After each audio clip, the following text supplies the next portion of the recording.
स्थल बना जंग का मैदान। थाईलैंड कंबोडिया आमने सामने। प्री विहार मंदिर पर बमबारी, 1.25 लाख लोगों का पलायन। यूनेस्को धरोहर पर मंडरा रहा विनाश का खतरा। नमस्कार, मैं हूं यूभी चौधरी और आप देख रहे हैं दिव्या दिल्ली न्यूज। बौद्ध समुदाय के धार्मिक स्थल को लेकर दक्षिण पूर्व एशिया में तनाव चरम पर है। थाईलैंड और कंबोडिया के बीच चल रहा सीमा विवाद अब खूनी संघर्ष में तब्दील हो चुका है। यूनेस्को विश्व धरोहर स्थल प्री विहार मंदिर को केंद्र बनाकर शुरू हुई इस जंग में अब तक 40 से ज्यादा लोगों की जान जा चुकी है और 1.25 लाख से अधिक लोग अपना घर छोड़ने को मजबूर हो गए हैं। दोनों देशों की सेनाएं भारी हथियारों और फाइटर जेट्स के साथ आमने सामने हैं और हालात लगातार बिगड़ते जा रहे हैं। दरअसल थाईलैंड और कंबोडिया के बीच धार्मिक स्थल को लेकर विवाद अब भीषण युद्ध का रूप ले चुका है।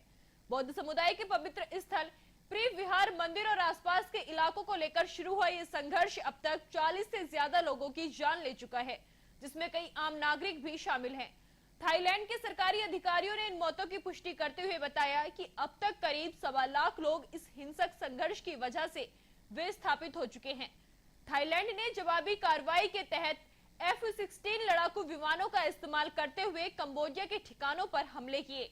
वहीं कंबोडिया का दावा था कि थाईलैंड की वायुसेना ने सिएम रीप राज्य में स्थित एक पैगोडा को निशाना बनाया, जिससे वहां मौजूद भिक्षुओं को भागना पड़ा। खमेर टाइम्स की रिपोर्ट के मुताबिक इस हमले में 2 बम प्री विहार मंदिर के पास सड़क पर गिरे हैं।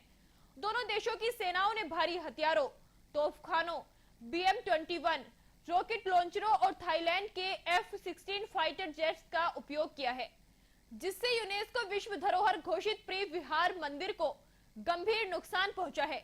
इसके अलावा खमेर युग के ऐतिहासिक तामुएन थोम मंदिर के पास भी गोलीबारी और बमबारी हुई, जिससे इन इमारतों की संरक्षा पर खतरा मंडराने लगा है।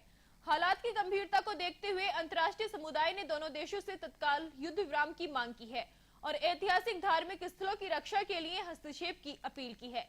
थाईलैंड के कार्यवाहक प्रधानमंत्री फुमथाम वेचायाई ने एक प्रेस कॉन्फ्रेंस में कहा कि कंबोडिया सेना ने झड़प में भारी हथियारों का इस्तेमाल किया है और ये स्थिति क्षेत्रीय शांति के लिए खतरा बनती जा रही है।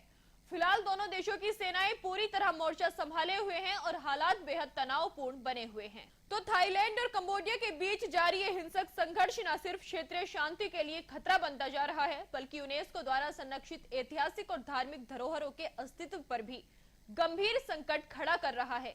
दोनों देशों की सेनाएं मोर्चे पर डटी हैं और आम नागरिक इसकी सबसे बड़ी कीमत चुका रहे हैं। अंतर्राष्ट्रीय समुदाय की अपील के बावजूद हालात काबू में नहीं आए। अब दुनिया की निगाहें इस पर टिकी हैं कि क्या कोई स्थायी समाधान निकलेगा या फिर ये संघर्ष और अधिक भयावह रूप लेगा। जानने के लिए अभी टाइप करें दिव्य दिल्ली न्यूज। नीचे दिए गए सब्सक्राइब बटन को दबाएं और नोटिफिकेशन के लिए दिए गए बेल आइकन को क्लिक करें। हमारे वीडियोस को लाइक, शेयर और कमेंट कर